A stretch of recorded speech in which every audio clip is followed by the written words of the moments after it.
Bueno, José Juan, ¿qué tal? Bienvenido a este nuevo episodio de Entender el Juego. Y como bien te he dicho, muchísimas gracias por haber aceptado la invitación.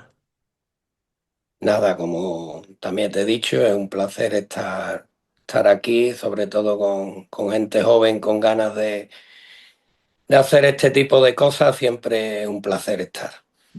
A lo largo de la entrevista iremos recorriendo un poco tu camino como entrenador, también la metodología que has ido empleando y todo lo que has ido aprendiendo en cada uno de los equipos en los que has estado. Pero para comenzar, me gustaría saber cómo y cuándo surge la idea de ser entrenador. A ver, la idea de ser entrenador surge estando ya entrenando. No era ninguna, digamos, ninguna prioridad en mi vida, ni era una idea en ningún momento la de ser entrenador. Yo termino de jugar, si te digo que igual que antes me has comentado tú, de lo que te gusta, más o menos un friki de esto del fútbol, pues yo lo he sido prácticamente desde que nací, ¿no? Yo me compraba el Marca y el A y me iba a hacer Rabona al instituto, para no, con eso te lo digo todo, ¿no? Estudiaba más eso que después las asignaturas.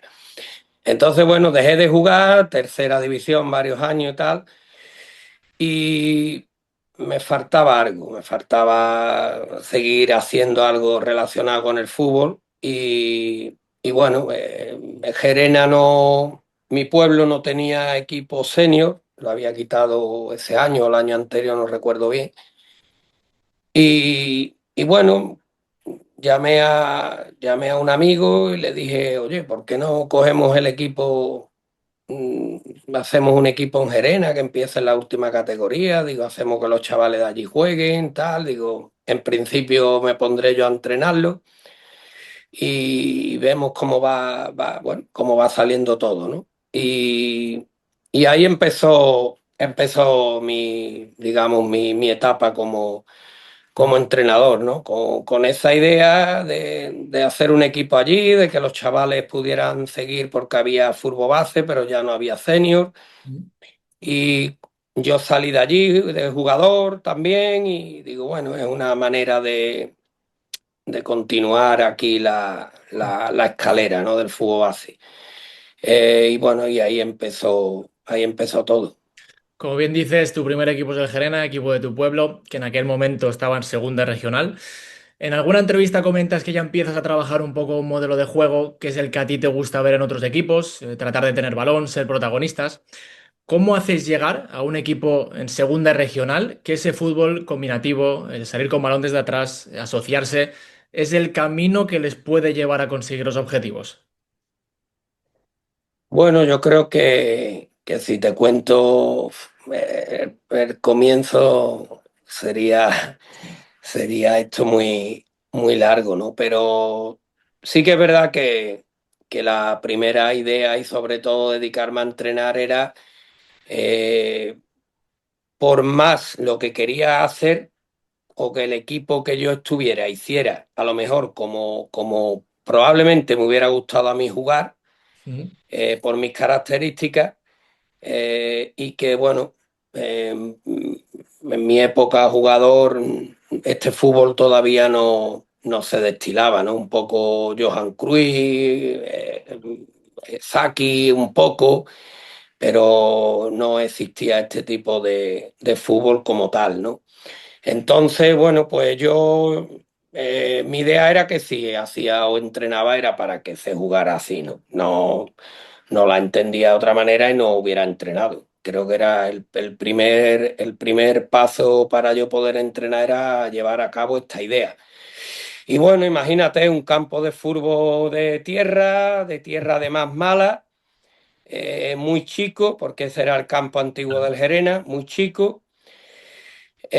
Coges a chavales que había buenos futbolistas, pero bueno, jugaban a fútbol sala, jugaban recién salió de juvenil, algunos que en mi etapa en Gerena fueron compañeros, ya eran mayores, y bueno, así creé el equipo, y es verdad que costó al principio que entendieran lo que queríamos, pero al final era una idea tan atractiva que ellos rápidamente lo entendieron, rápidamente lo entendieron. Y de hecho lo entendimos mejor que lo ejecutamos. Las cuatro, creo, cuatro primeras semanas y tal, creo que fueron derrotas o algo así, no recuerdo bien, pero fueron derrotas. A partir de la cuarta o la quinta ya casi todos fueron victorias, ¿no? Eh, pero fue bonito, fue realmente, yo creo que es el momento de más valor de mi carrera, como entrenador después a la postre, ¿no? Creo que era, ahí surge el invento, estos tíos sin ganar un duro y algunos hasta con barriga la pierden, se meten de lleno en mi mundo, porque se meten de lleno en mi mundo, creen en mi mundo y bueno, mira hasta dónde llegó el Gerena, ¿no? Ese fútbol, digamos, causó, dices en alguna entrevista, que causó cierto rechazo entre aficionados, incluso rivales, e incluso se le llegó a llamar el Guardiola de Gerena cuando Guardiola todavía ni había salido. Y es cierto que esa manera de jugar, diría que tanto en la élite, pero también como en el fútbol base, muchas veces está mal vista. Y si encima en los primeros partidos pues no se dan los resultados, pues todavía más, ya no se cree en el proceso. ¿Por qué crees que ese fútbol combinativo, que el portero pueda jugar bien con los pies, que los centrales puedan salir con el balón, causa tanto rechazo? Bueno, yo creo que porque es más difícil de ejecutar, porque al final, con todo mi respeto, no es lo mismo entrenar a una forma que entrenar a otra. El trabajo para intentar jugar de esta manera es mucho más laborioso que de la otra. Y aparte, porque hay que tener el atrevimiento y el conocimiento, ojo, y el conocimiento para poder jugar de esta manera. Y sí que es verdad que desde, igual que si te digo que después con el tiempo mucha más admiración. De hecho, en el fútbol sevillano, creo que el Gerena en la provincia, incluso te diría en Andalucía, que el Gerena ha quedado para la historia por el fútbol que hacía, ¿no? Independientemente de todo lo que logró un pueblo con muy pocos habitantes. Pero quedó para la historia el fútbol que aquel Gerena hizo. Eh, y ahora sí, pero en su momento es verdad que había rivales que no les gustaba nada que jugaras así. Después, curioso, si pierdes, que la idea de juego es que tal, es que los invento. Cuando ganas, eh, uf, es una maravilla, qué maravilla verlo jugar. Y lo que sí creo es que cuando ese juego, un día, porque, bueno, por las circunstancias, las características, porque también te adaptas un día que tiene que no cabe hacer eso, o que el equipo tal, y como un día juegues y ganes de otra manera, no veas también. Tú lo tienes prohibido. Es que Sí, es curioso. Si sí, ganas, si ganas no pasa nada, pero si pierdes es por el modelo y hasta cuando ganas, como ganes de otra manera, puedes. que has tenido que ganar con un pelotazo, que has tenido que ganar. Es curioso, pero a nivel de élite también. Yo Sí, creo que a la vez que a Guardiola, a los Guardiola, Michel ahora, no sé, que lleven el modelo tan a fondo, eh, están deseando que pierdan una vez. Por lo normal suelen ganar, pero como pierdan una vez, está el mundo entero pendiente para pegarle el hachazo. Y no saben que por lo menos en mi caso me hacen más fuerte. mm, Con todo mi respeto a ti, a la entrevista, a mí me pone mucho que me critiquen y que nos den por muertos y que de esta manera. Es que lo he ido viviendo como digo, tengo la carrera ya, ¿no? Hasta la Liga Hipermotio en la carrera entera. sí. Y lo he ido viviendo y cada año era imposible hacerlo porque este año. Y bueno, hasta aquí hemos llegado haciéndolo. No lo sé. No está mal, porque en esa etapa en el Gerena, que realizáis un trabajo impecable, lo lleváis de segunda regional hasta tercera división. Son 4 ascensos en toda la etapa en la que estás. Y ese buen hacer ya te abre las puertas del Real Betis. En 2016 tienes la oportunidad de llegar al filial. ¿Qué cambios notas a la hora de entrenar? Porque al final, como bien has comentado, llegas de un equipo, seguramente algunos compaginarían el trabajar o los estudios con el jugar, y llegas al Betis y esos chicos tienen que llegar al primer equipo y quieren ser profesionales. ¿Qué cambios notaste? Sí, bueno, a ver, quiero dejar un matiz porque para mí fue muy importante. El Gerena estuvimos hasta un penalti de subir a segunda vez. Nos quedamos en el playoff, en el último penalti, en la tanda de penaltis de la última eliminatoria en Tarragona, para subir a segunda vez, que hubiera sido ya el culmen. De hecho, yo creo que esa asignatura me quedó pendiente, ¿no? Y después pues vino el Gerena, que ahí es donde me entero que voy a ser entrenador. Eh, Viene el Betis, que ya el año anterior podía haber ido, lo tenía hecho y al final no fui. Y, y bueno, esta vez ya por uno y por otro sale y voy, llego en una situación muy delicada. Pero yo creo, ¿no? Que mi principal característica o virtud para haber estado, para llegar a donde estoy, ha sido llevar siempre la misma metodología, la misma manera de entrenar. A mí realmente no me impuso nada. Yo llegué al Betis, es verdad que es una institución bárbara, en mi caso maravillosa porque es mi equipo, eh, pero, pero creo que a esos futbolistas les impactó la manera que llegué. La manera que llegué, de la manera que lo hicimos. Y de hecho, bueno, creo que de aquel equipo que cogí prácticamente desahuciado, pues creo que del 11 tipos, 9 o 10 están en la élite. Mm. En entrevistas que he ido haciendo y he hablado con entrenadores que también han pasado por canteras importantes, el objetivo principal siempre se dice que es formar a futbolistas para que lleguen a ese primer equipo. Pero a la vez tienes que ser también competitivo y si te encuentras en primera, segunda ref, tratar de no descender para que no se pierda esa competitividad. ¿Cómo se maneja esa situación para encontrar ese equilibrio en la que seguramente en partidos, entrenamientos, no puedas contar con alguno de tus futbolistas, pero a la vez tienes que mantener esa competitividad y conseguir también resultados? ¿Cuál es ese equilibrio? ¿Cómo fue? Yo llego a Betis y bueno, ahí no existía todavía la segunda red y primera red, era segunda B, ¿no? Eh, y poco después llega a Serra Ferrer como dirección deportiva.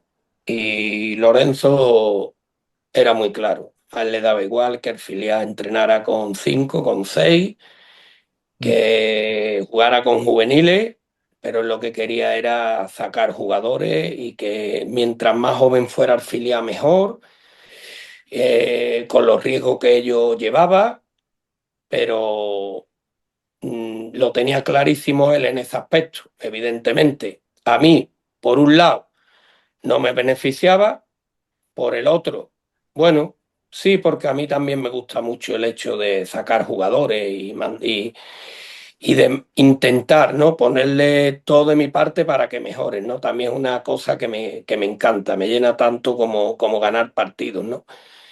Y la idea de ese equipo era esa. El Betis después ha cambiado mucho en ese aspecto. Betis después, la época ahora más moderna, más reciente, ya firma, ya tiene un juvenil potentísimo, tiene desde base jugadores muy potentes, ficha bien, está trabajando espectacularmente lo que es la cantera y a nivel de todos los ámbitos, ¿no?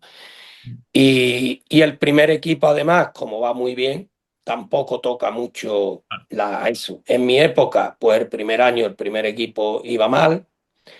El, y el segundo no recuerdo bien, pero por ejemplo, el tercero o cuarto, el equipo iba muy bien, pero con canterano, con medio equipo del Betis Deportivo, ¿no? Entonces, bueno, eh, no es fácil porque tú muchas veces mm, eh, te fustigas, te lamentas, Al final, nuestro estado de ánimo depende mucho de ganar, perder o empatar. Y aunque tú vieras que ese mismo domingo en el estadio de, ¿qué te digo yo? En el Bernabéu hay cinco de tu equipo, está muy bien, pero tú competías con mucha dificultad, ¿no? Entonces al final, bueno, Complicado. mm, complicado, complicado y no es plato de buen gusto. Tras ese paso por el Betis, ya en 2019 te llega la primera oportunidad de entrenar al Ceuta. En ese momento el equipo estaba en lo que era tercera división. Aquella temporada fue atípica, la 19-20, por tema de COVID. Ya en la 20-21 siguiente temporada se crea esa especie de liguilla para conformar ya lo que sería primera, segunda y tercera ref. En la primera fase os clasificáis. Córtame si algún dato lo digo mal. Entre los tres primeros y accedéis, siguiente fase. En esa segunda liguilla no conseguís quedar entre los dos primeros. Entonces os tocaba jugar tres playoffs. Para poder ascender había que ganar tres partidos. El primero fue ante Utrera, empate a tres, pasáis de ronda en casa. Segundo ante Ciudad de Lucena, 1-2 allí. Y ya en la final ante el Jerez, 0-1, también a domicilio, y sois de segunda red.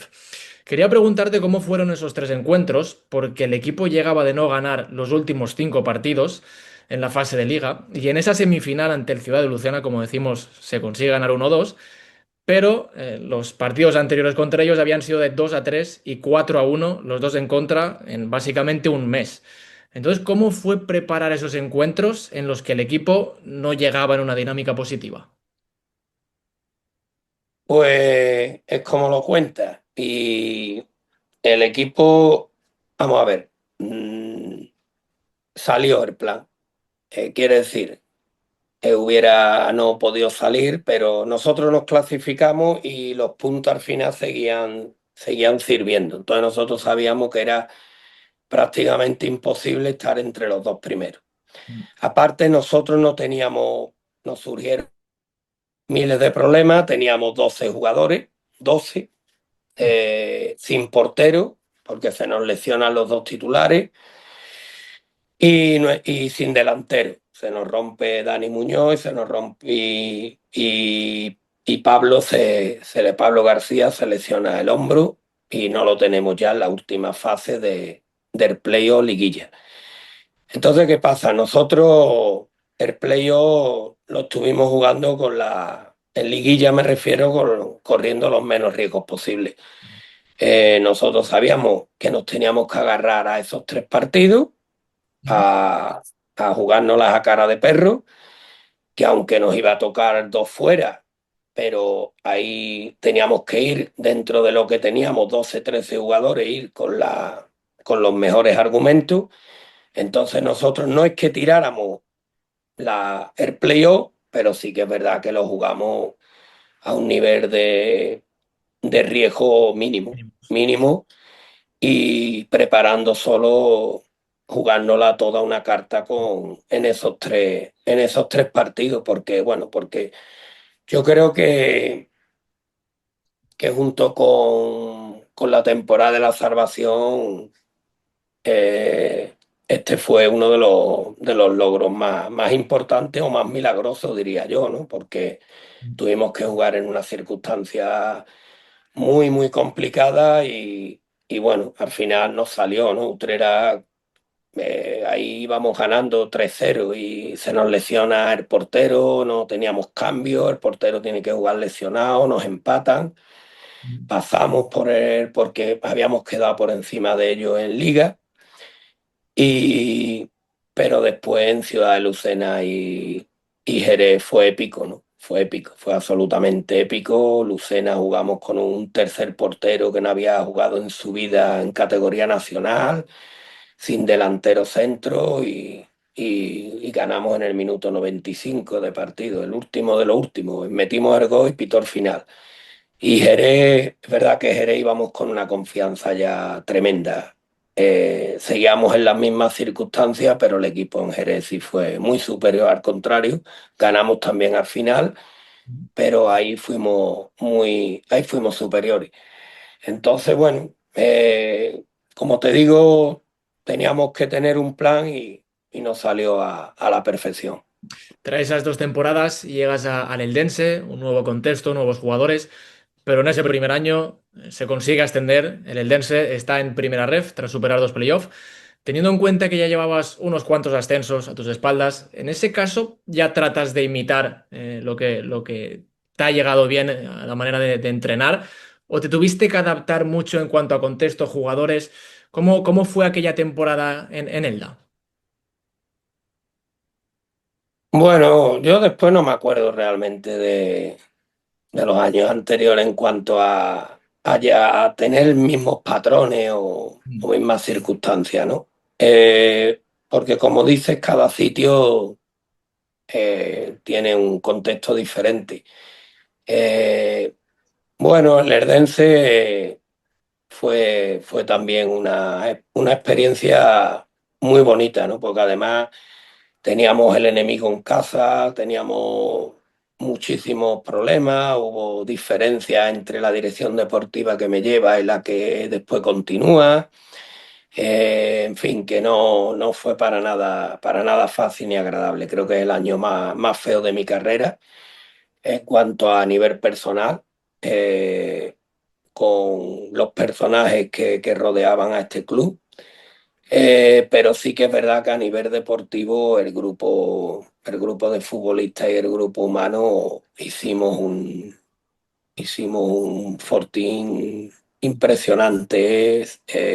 Aislamos todo y nos centramos en conseguir el objetivo y así fue, ¿no? Sí que hubo cosas muy diferentes, ¿no? Porque, a ver, yo en Ceuta son mis amigos. Yo aunque estuve 2 años, pero los 2 años aquí hubo algo que nos unió, ¿no? Nos unió bueno, no tiene nada que ver el presidente, porque el presidente es amigo, ¿no? Y después la gente, podremos discutir, algún día miré, pero nos llevamos como familia y vamos a dar la cara unos por otros siempre, siempre, en las buenas y en las malas. Allí era un contexto muy diferente en ese aspecto y tuvimos que blindar todo, vestuario, todo, todo. Nosotros éramos nosotros por un lado y el club por otro. Yo creo que hasta el propio club había gente dentro que no querían que ascendiéramos, ¿no?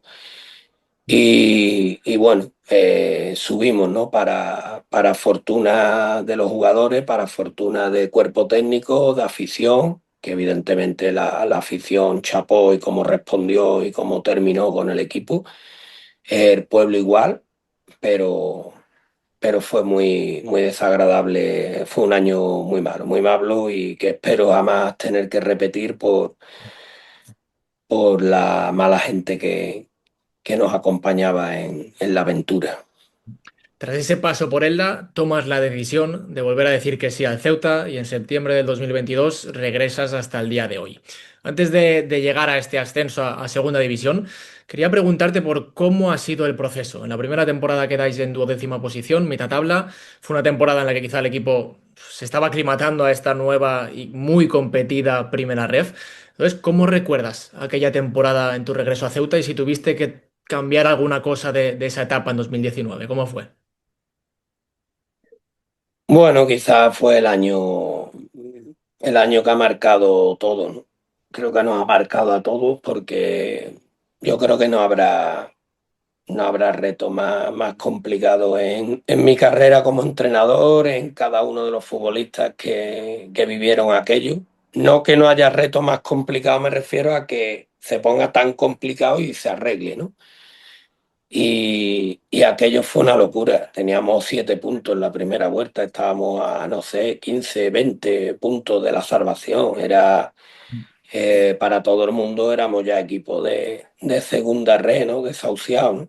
Y aquello fue absolutamente maravilloso. Creo que es el año donde incluso llegó un momento que más disfruté de mi carrera como entrenador porque era mágico, ¿no? Que un grupo de notas te creyera cuando tú estabas a tantos puntos y tú le dijeras nos vamos a salvar y alguno no te cogiera y te pusiera una camisa de fuerza y te llevara a un psiquiátrico, tiene mucho mérito, ¿no? Yo cuando terminaba la charla decía, ¿me estará creyendo alguno? Si logro que me crean tres, es mucho. Y vaya si me creyeron, ¿no? Eh, Fue un grupo de tantos irresponsables que por eso se logró, ¿no? Si no, aquello, bueno, no creo que se vuelva a repetir la historia del fútbol español. Somos la permanencia que creo que solo el Zaragoza se acerca en números, pero bastante lejos, ¿no? En una remontada que hizo, pero creo que es la mayor remontada de la historia del fútbol español. Y dudo que eso lo puedan mejorar, ¿no?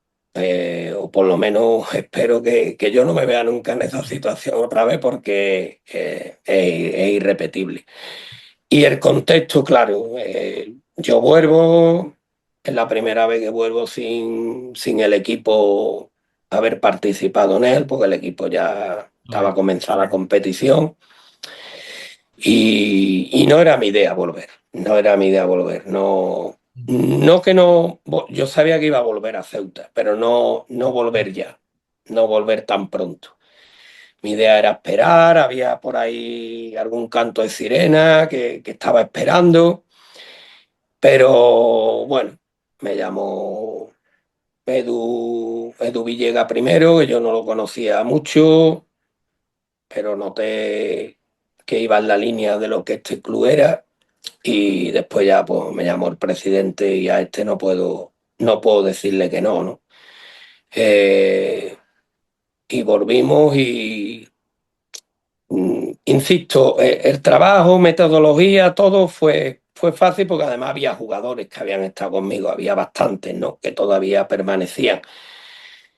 Sí que es verdad que bueno, que tuvimos que meterle algún que otro matiz, sobre todo en aspectos defensivos sí que tuvimos que meterle matices diferentes a aquel equipo para poder llegar donde queríamos, porque si no Bien. mm, estábamos todos los partidos ahí, pero nos quedábamos en el UI, ¿no? Y nos hacía falta un cambio o meter algo más y bueno, no lo hicimos y nos fue bien. En la segunda temporada ya el equipo más suelto, más rodado, empiezan a llegar también ya los resultados y os clasificáis ya para hacer playoffs a segunda división. Semifinales ante el Nasti de Tarragona, en la ida en casa 2-2 y en la vuelta 2-1 derrota. Y ahora ya se ve con otra perspectiva. En la tercera temporada ya se consigue ese ascenso incluso de manera directa. Pero ¿cómo se levanta a un vestuario que se ha quedado a las puertas y que a la postre va y llega la siguiente temporada y ya no es que levante, sino que llega a segunda división y de manera directa? ¿Cómo fue esa derrota? ¿Cómo se gestionó? Bueno, aprendimos, creo que fue muy injusto porque de 4 tiempos en 3 fuimos muy superiores al Nasti. Incluso creo que la ida, el partido fue un auténtico recital del Ceuta y teníamos que haberlo sentenciado, pero nos quedamos con 10 por una decisión arbitral que los metió en el partido cuando yo creo que se hubiera sentenciado ahí. Eh, y allí vivimos muchas cosas, incluso llegar tarde y aparecer tarde a calentar y ya entramos mal. Primer tiempo fue lo peor de la eliminatoria, pero nos pasó muchas facturas. Bueno, sabíamos que íbamos a aprender ese año y que el año siguiente lo íbamos a volver a intentar.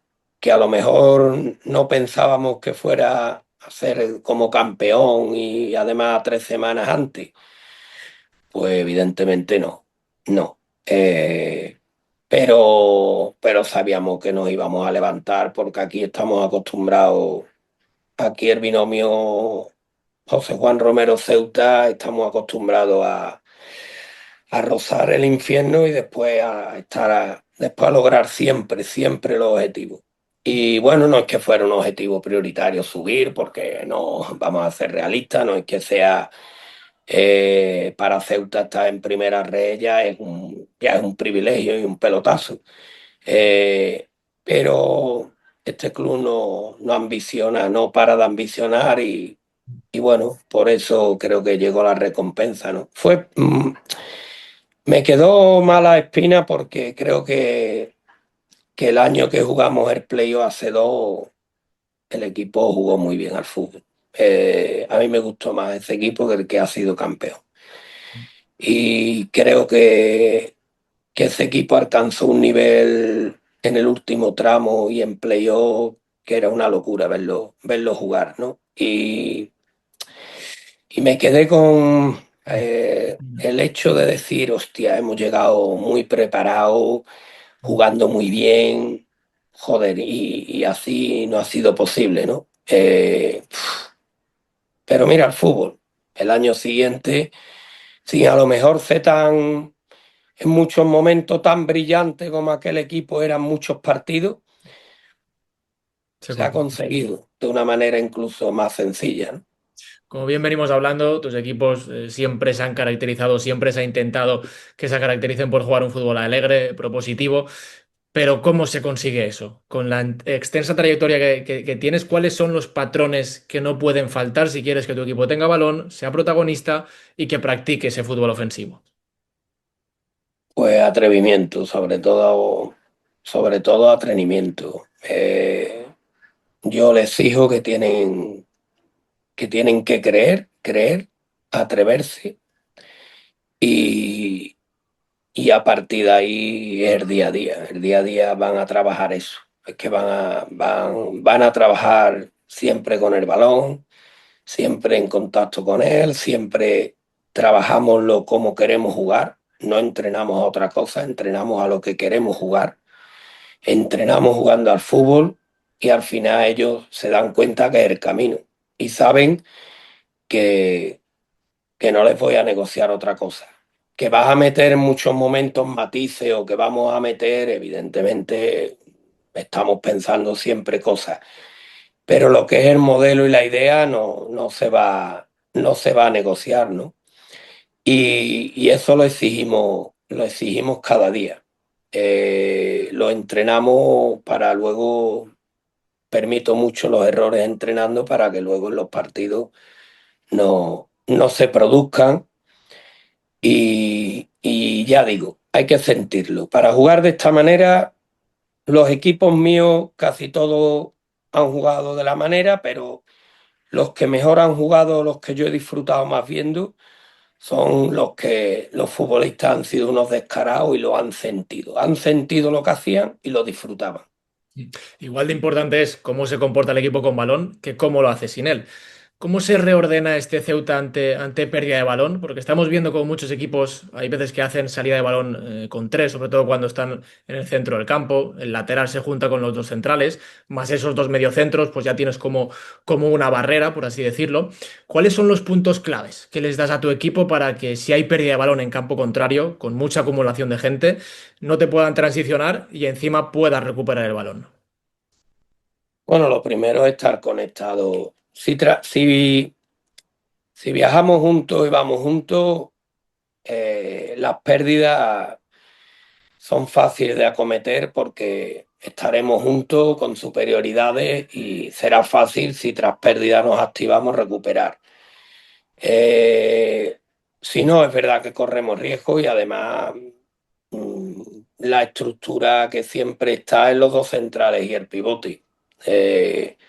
Los laterales tienen libertad, sobre todo en, en mi estilo, en mi modelo, me gusta que jueguen mucho por dentro. Desde tiempo inmemorable que lo vengo haciendo.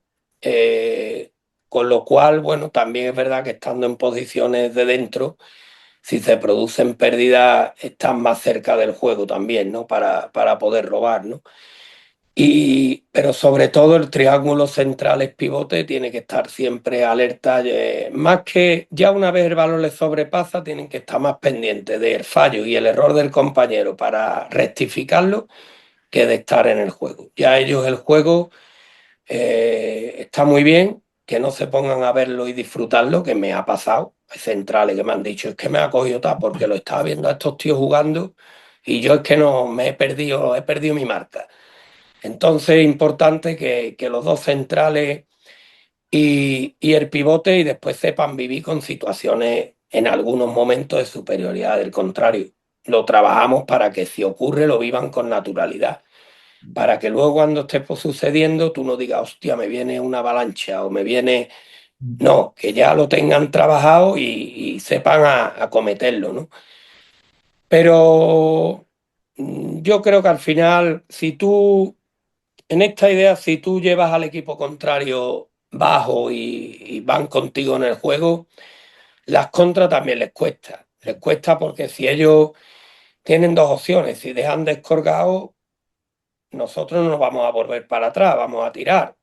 Es una lotería. Si perdemos balón, pues a lo mejor ellos van a quedar en posición ventajosa, pero si no, la ventaja la vamos a tener nosotros.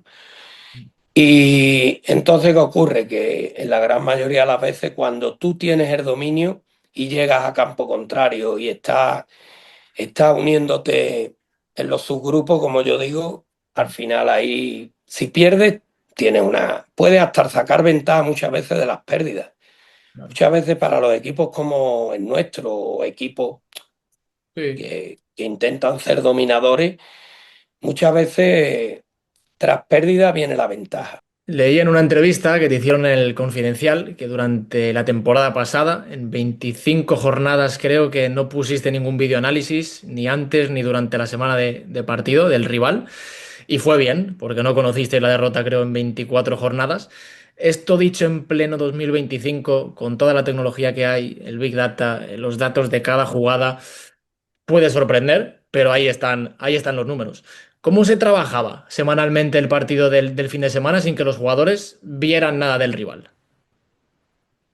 Bueno, tengo que decirte que no soy un ferviente seguidor de poner vídeos, de poner, como te he dicho antes, me gusta trabajar todo en el campo y explicarlo en el campo y que ellos sepan contra lo que van a jugar en el campo. Eh, Dicho esto, nunca en mi carrera ha predominado que se vea vídeo por norma. Te diría que en mi carrera ha habido bastante, no, con mucha diferencia, muchísimos más partidos sin vídeo que con vídeo del rival, pero bastante, con mucha diferencia. Eh, y creo que en primera ref, en los 3 años que llevo, creo que menos aún. Bueno, en el Gerena no hubo vídeo nunca, no teníamos vídeo, ni podíamos, ni teníamos a nadie para esto. En el Betis llegué y quité tanta, tenían en exceso y los quité. Y en Erdense vino muy poco, vimos poco. Aquí en Ceuta, en primera red, pues el año de la salvación lo quitamos.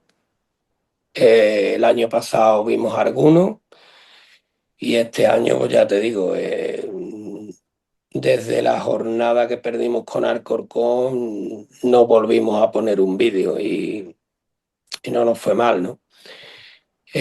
Yo creo que al final, ¿cómo lo trabajas? Pues lo trabajo evidentemente, claro, yo sí veo al contrario y veo a todos los equipos y veo a todos los jugadores y me encanta verlo y me encanta empaparme de información, ¿no? Después, pues bueno, le transmito lo justo y necesario sobre el equipo dentro de los entrenos de cada semana. Nosotros entrenamos muy específicos, entrenamos cada día muy, muy a lo nuestro y ahí le meto que donde ellos pueden hacernos daño, donde son mejores, que dominan, qué aspectos y bueno, y también donde nosotros podemos incidir, ¿no? Pero yo creo que el exceso de información, no estoy con esto diciendo que el vídeo sea malo y ahora llegas a segunda a la Liga Hipermotion y tienes un programa que es la hostia, que puedes ver hasta cómo respira el jugador, ¿no? Está muy bien, pero que al final el futbolista sale a un campo, el campo, el contexto, el fútbol es un deporte muy complejo, donde hay tantas circunstancias y tantos factores y además creo que el exceso de información puede llamar hasta engaño, ¿no? Hasta engaño porque donde crees que no, por aquí está el daño. y ahora ese día donde tú crees que estás daño te hacen el mejor partido de su vida, ¿no? Es como cuando tienes la costumbre de jugar, ¿no? A mí me ha pasado cuando era jugador que me decían hay que tirar, que el portero no, este portero falla, ¿no? Y el portero, todos los porteros que jugaban contra mí eran el mejor portero del mundo, ¿no? Entonces, bueno, creo que todo en su justa medida, ¿no? Creo que se está limitando ya el tema de los vídeos, el tema de los análisis, el tema de todo lo operativo, todo, ¿no? Hasta el tema hasta para firmar, que si los Big Data, que si cuando todo es tan complejo y relativo, porque el futbolista que la temporada pasada se salió, estuvo a un nivel inmenso, a lo mejor la siguiente no va a repetir ese nivel y sin embargo otro que a lo mejor tuvo un mal año, ahora tú lo firmas y es un futbolista, ¿no? Si hubiera sido por esas circunstancias, yo te puedo decir que la gran mayoría de los jugadores que yo he tenido que ahora están en la élite o que han estado en la élite, que son ya por fortuna muchísimos, si es por Big Data, no hubiera llegado ninguno. Ninguno. Es más, el último caso, que te faltará poco para que esté en la Premier, que es Uchi, cuando viene aquí, bueno, Uche viene a jugar en un filial de tercera división y Uche, por lo visto, no tenía características de nada, ¿no? Entonces hubiera sido imposible que lo hubieran podido firmar en ningún lado, ¿no? Y ahora mira el futbolista que es, ¿no? Entonces por eso digo que el fútbol, yo creo que debemos de en algunos aspectos volver un poco a la naturalidad, porque después vemos que cuando salen los futbolistas naturales, qué casualidad, son los mejores, ¿no? Te aparecen los Iniesta en aquella época, Xavi y compañía, ahora te aparece Lamil, que juega al fútbol natural. ¿Tú crees que a Lamil le importa un carajo qué vídeo vea o cómo es el rival o a Pedri? Eh, y ahora vemos esos futbolistas y todos queremos tenerlos, pero los estamos matando. Los estamos matando, les estamos cortando la cabeza desde la base y por eso a mí cada vez me gusta menos el fútbol. Hemos hablado de aspectos futbolísticos, pero yo creo que un aspecto que es fundamental es el psicológico, porque al final está bien tener una idea de cómo jugar, preparar sesiones, tareas, pero si el futbolista no cree en ellas, si el futbolista en cada fallo su emoción es negativa, de nada sirve todo el trabajo que podamos hacer. Entonces, ¿cómo se trabaja la psicología de los jugadores, sus emociones e inculcarles la idea de que al final que disfruten, que es un juego y que tienen que disfrutar? Haciéndoselos sentir cada día. Ellos me preguntan siempre, Mister, ¿tú siempre estás bien? Y digo, yo estoy bien. Porque a lo mejor un día, ¿no? Después de una derrota, algo, te dicen, ¿cómo estás? Yo le digo, yo siempre bien. Al final, ellos tienen que ver que en esta idea también, que el error no les va a penalizar tanto. Que el perder un partido no les va a penalizar tanto. Que se va a ver como con una naturalidad, porque en el fútbol vas a perder mucho. Y yo he tenido la fortuna de ganar más que he perdido, pero se va a perder mucho, más veces de las que realmente ganas a lo mejor. Entonces, tú en el día a día tienes que transmitirle eso y confianza y verte fuerte en lo que tú crees que es el camino, que dominas ese camino y ellos tienen que verlo, ¿no? Y sentirlo y cada día estar con ellos. Ellos te tienen que ver. Yo creo que la clave mía con el 99,9% de los futbolistas es que tal y como soy aquí contigo, soy mañana con ellos, tal y como soy en mi casa con mis hijos, soy con ellos y, y que vas a ir a muerte con ellos, no les vas a fallar. Si el futbolista ve eso, en las malas seguirá siendo fuerte. Si no, ¿qué ocurre? Que tú vas a valer mientras ganes, pero el día que pierdas o el día que la dinámica cambie, para mí el entrenador bueno es el que es capaz de cambiar dinámica. Eh, yo siempre digo que si tú eres entrenador de fútbol, pero te ha ido bien, has ganado siempre, o te ha ido bien desde cada comienzo de temporada, ganas, o estás en equipos que son superlativos y que al final sueles estar más cerca de ganar que de perder, está muy bien. felicidades, eres un monstruo, pero para mí el entrenador bueno es el que yo veo y digo, hostia, este tío ha ido a tantos equipos y ha habido dinámicas que se estaban muriendo y mira cómo han terminado, o mira cómo... Para mí eso tiene un mérito enorme, ¿no? Y sobre todo, como te he dicho, ¿no? A los que vamos a equipos donde no somos superiores a nadie, ¿no? En quizás, como te digo yo, nivel individual, ¿no? Entonces, ¿cómo te haces, cómo llegas o alcanzas a esos equipos? Pues en lo colectivo, en el grupo, en la unión, en la familia, y eso no lo negocio. Después de 45 años ha vuelto el Ceuta a Segunda División, más allá del estreno, que viendo el resultado no es positivo, 3-0 ante el Valladolid, uno de los llamados a estar arriba.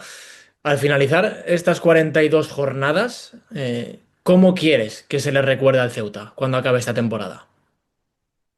Bueno, sobre todo que se haya salvado. Eso obviamente aparte, el objetivo. Pero no, mira, caímos en Valladolid, pero caímos tratando de ser nosotros. Es verdad que no, en lo negativo, en lo positivo no fuimos nosotros, no en muy pocos momentos del partido, creo que nos pudieron muchos aspectos. Nos pudo el debut, el escenario, muchas circunstancias que puede pasar y que evidentemente está en segunda y que tiene a muchos futbolistas que la pisan por primera o de casualidad, ¿no? Entonces tienen que pisar bien esa tierra, ¿no? Eh, pero, pero caímos con los errores de intentarlo. Entonces no pasa nada. Yo quiero que a mi equipo se le recuerde como que fue un equipo que tuvo claro su identidad, que intentó hacer valer lo que trabaja, lo que cada día, que se va un equipo alegre, un equipo atrevido. Y bueno, si después tenemos que perder de esa manera, pues perderemos. Pero yo estoy convencido que si somos ese equipo, estaremos mucho más cerca de ganar y estaremos mucho más cerca de lograr el objetivo. Bueno, pues Juan, ha sido un verdadero placer. Como te he dicho, muchas gracias por haber aceptado tener esta charla. Creo que saco muchos aprendizajes, sobre todo de llegar de segunda regional a segunda división, que no es nada fácil y sobre todo por ya no el qué, sino el cómo se ha hecho, que al final es el hacer disfrutar a los verdaderos protagonistas, que son los jugadores y también a la afición que los ve. Así que muchísimas gracias. Enhorabuena por lo que ya has conseguido y mucha suerte seguro en lo que te queda de trayectoria. Ha sido un placer. Pues nada, el placer ha sido mío. Cuando se está tanto tiempo en una charla es porque se está a gusto y así lo he estado y nada, dale fuerte que seguro que vas a lograr muchas cosas en tu carrera.